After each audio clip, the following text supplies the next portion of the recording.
Welcome students. In this session of class 8, we will start with the geography chapter 1 resources. In this complete chapter of resources, we focused on a various type of resources, and we will also discuss and understand the type of resources under this, the basic classification of resources, and also the methods of conservation of resources. Now we have to try to understand the basic question of this chapter, which is what is resources? Resources क्या है? In return of answer, I can say anything which is used for us is called resources. हर वो चीज जो हमारे use की है, यानी हमारे नीड्स को कंप्लीट कर रही है, which is resources. Such an example water, vegetable, text book. If suppose I want to write something, अगर मैं कुछ लिखना चाहूँ, then I have to need a pen और pencil. In term a pen और pencil is a resources for me. अगर मुझे किसकी जरूरत है? पेन और पेंसिल की. अब मुझे जरूरत किसकी है? पेन और पेंसिल की. तो मैं पेन और पेंसिल का यूज कैसे करूंगी? As a resources. So whenever you have a resources, this resources a kind of value addition. Okay, whenever we use some resources, it uses give it value. It means worth. हम resources को क्या देते हैं? Value देते हैं. It means उनको एक price देते हैं, एक वैल्यू देते हैं. हमारी लाइफ में उसकी एक वर्थ ऑफ रिसोर्स होती है. These value are further classified into two part, which is economic value और aesthetic value. Okay, economic value is it's considered as a price of the certain value at economical level, and aesthetic value means the value that adds the basic beauty or natural resources.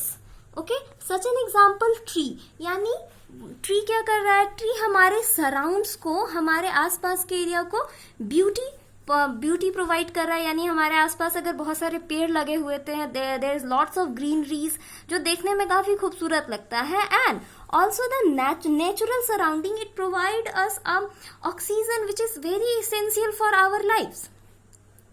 Where as the tree also have a economical value. Tree की और क्या है? Economical value भी है. It means it provides us a timber, a raw material for our industry, also the fruits and vegetable from the tree and plants. This is the economical value of the resources. So let's begin the topic with the book. Okay, in first chapter of resources, we have to study about the resources and their utility. Okay, type of resources, the natural resources, man-made resources, human resources, and conservation of resources. The resources and their, let's start with the resources and their utility. A resources is anything that can be used to fulfill a need. It means जो भी चीज हमारी need को fulfil करती है, as we earlier discussed now, वो क्या कहला रही है? Resources. Okay, we don't think that without resources we can't function our life smoothly. हम अपने रिसोर्सेस को बिना रिसोर्सेस के अपनी लाइफ को बहुत स्मूथली रन नहीं कर सकते हैं, नहीं चला सकते हैं. क्यों? सोचो कि सपोज करते हैं कि अगर if anyone want to travel somewhere, अगर किसी को कहीं जाना है, किसी फार अवे यानी किसी दूर के प्लेस पे जाना है, so they use to with the lots of vehicle, roadways, railways and airways, other vehicles. तो ये व्हीकल्स क्या है? हमारे यूज के लिए है. इट मीन्स ये हमारे लिए रिसोर्सेस है. लेकिन अगर ये व्हीकल या व्हीकल जिनसे चलती हैं, इट मीन्स पेट्रोल, डीजल, ये ना हो तो क्या होगा? हमारे एक जगह से दूसरी जगह जाना पॉसिबल हो पाएगा आसानी से? नहीं हो पाएगा. So the resources function our life very smoothly. And again such an example, whenever these resources we don't have, जब ये resources नहीं थे हमारे पास, in earlier time when the human used to travel with a bullock cart by their foot and horse and with the chariots, then एक जगह से दूसरी जगह जाना या मैसेजेस पहुंचाना क्या होता था, काफी मुश्किल होता था. उस समय लाइफ इतनी आसान नहीं थी, पर तो हमारी लाइफ आसान क्यों है? With the uses of resources. Similarly, the coal is a very essential resource for us. It used to produce electricity, and the paper used for our textbook and water to drink. So these all are things that we use for in our day-to-day life, in daily life, which is resources and very essential for us. Excuse me. Okay. Now you must want to know that how the thing became resources. If we want to say that how a thing became resources, it means everything in nature, जो हर चीज जो nature में है अभी present, वो क्या है? एक सब्सटेंस है. और ये सब्सटेंस रिसोर्स कब बनेगा? when we added time and technology in it. जब उसमें हम टाइम और टेक्नोलॉजी ऐड करते हैं and convert it according to our need, which then it turn into a resources. Such an example, the discovery of fire is very important discovery in human history. In earlier time when the human discovered fire, तब उसके पास fire का uses काफी कम था, लेकिन time के साथ जैसे जैसे टेक्नोलॉजी बढ़ती चली गई, हमने क्या सीखा? आग को इस्तेमाल करने के और भी तरीके सीखे. And then it became a very important resources. Firstly we have start cooking, then हमने देखा कि ये प्रोटेक्शन के काम आता है. उसके अलावा फिर और टेक्नोलॉजीज आती गई और हमने इसका यूज सीखते चले गए and it turn into a valuable resources. A thing became a resource when it has some utility. कोई भी चीज रिसोर्स तब बनती है जब उसका हमारे पास कोई यूज होगा. Again an example, a log. It means a piece of tree. Suppose करो कि एक ट्री यानी एक पेड़ को काट कर अगर कोई तुम्हारे सामने रख दे तो क्या होगा? वो तुम्हारे किस काम का यूज है? उसका नहीं है, वो कोई रिसोर्स नहीं है. लेकिन वहीं जब उसको एक कारपेंटर कन्वर्ट कर देता है into more valuable things like bench, chair, table, sofas, beds, then उसकी यूटिलिटी बढ़ जाती है, उसका वैल्यू बढ़ जाता है and in turn into a resources. In this utility और usability, it make a object a substance as a resources. The use or utility of a thing give a value. पहले भी हम लोग पढ़ चुके हैं, किसी भी चीज का यूज और यूटिलिटी यानी चीजों का यूज और उसे इस्तेमाल करने का तरीका उसकी वैल्यू को बढ़ा देता है. अ table made by again a example, a table made by a carpenter has utility. You can keep other thing, hence the table uses. And you can also set the since the table can be used, it has own value.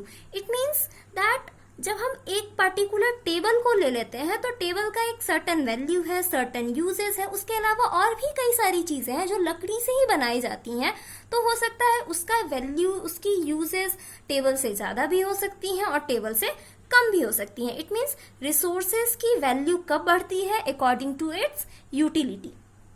Some resources have economical value. Again, we have already discussed it. Some resources have economical value. It means some have a worth, price, money. So, in market, in worth of product, the price is fetched in market. यानी उस particular resources की value depend करती है market में उसका क्या price है. For example, a table made out of rosewood can cost to 10,000 पर पीस. एक टेबल जो कि रोजवुड की लकड़ी से बनाया जाता है, मार्केट में उसका प्राइस क्या है? 10,000 पर पीस. वहीं whereas a table again made out from a teak, साल, then it price more than 1000 rupees because उसकी यूटिलिटी, उसकी सस्टेनेबिलिटी, पार्टिकुलर लकड़ी यानी पार्टिकुलर वुड की जो सस्टेनेबिलिटी है, यूज है, वो ज्यादा है. Okay, student. again see the resources. Let's discuss the different type of resources. It means now we have understand what is resources and its utility. Now let's discuss the types of resources. The first type of resources is natural resources, second one human made resources, and third one is human resources. Look at the chart. There is classified. First of all, natural resources यानी वो सारी resources, all those resources that we obtained from the nature and use without much modification, यानी वैसे resources जो हमें nature से मिलती हैं लेकिन उसमें हमें बहुत ज़्यादा चेंजेस करने की ज़रूरत नहीं है, then it's called a natural resources such as vegetable, such as fruits and other edible thing that we got from the nature. उसमें बहुत ज़्यादा चेंजेस करने की ज़रूरत नहीं है, हम उसे यूज़ कर सकते हैं. These are the natural resources. Okay. Second one is the human made resources. It means all those resources, that primary product that we obtain from the nature, but man with the much modification, man modify it according to its need. Okay, so it's known as the man-made resources such as building. Building का जो primary substance होता है, जैसे ईंट बनाने के लिए जो प्राइमरी सब्सटेंस मिलना चाहिए, सीमेंट के लिए जो प्राइमरी सब्सटेंस होना चाहिए, वो हम नेचर से ले रहे हैं. लेकिन सीमेंट बनाने में, ईंट बनाने में जो टोटल टेक्नोलॉजी है, वो स्किल है, वो किसकी है? ह्यूमन की है. तो वो क्या है? एक ह्यूमन मेड रिसोर्सेस है, such as roadway, railways, airways, buildings and other thing. And next one is the human resources. Is that called that human is a resources? It means human जो है अपने आप में एक resource है on the basis of its skill, using of technology, and it has a highly developed brain in whole species in the world. Human resources क्यों है? क्योंकि इसके पास कई सारे स्किल्स हैं, टेक्नोलॉजीज हैं, and also a develop brain. पूरी दुनिया में जितनी भी स्पीशीज है, सबसे डेवलप ब्रेन है. उसके बेस पे हम क्या करते हैं? अपने नेचर को मॉडिफाई करते हैं according to its need. That's why human is a resources. Let's again come to the natural resources. Natural resources are further classified into three sections, which is the level of development and use. यानी किसी भी particular resource का कितना development हुआ है, उसका uses क्या है.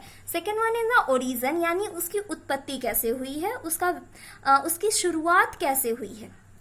Okay, next one is the stock and distribution, यानी वो हमारे पास कितने अमाउंट में अवेलेबल है या उसका डिस्ट्रीब्यूशन कैसे हुआ है. Again come to the level of development and uses. On the basis of development and uses, we further divided our natural resources into our actual resources and potential resources. Okay, which we defined in further videos. And origin, on the basis of origin, biotic and abiotic, and stock and distribution, ubiquitous and localized resources. So there is a given chart for the classification of resources, and for the today's homework you have to complete this chart in your copy. First of all give a name of the chapter and then make a chart of the resources. This is your homework for today's. It's enough. Okay.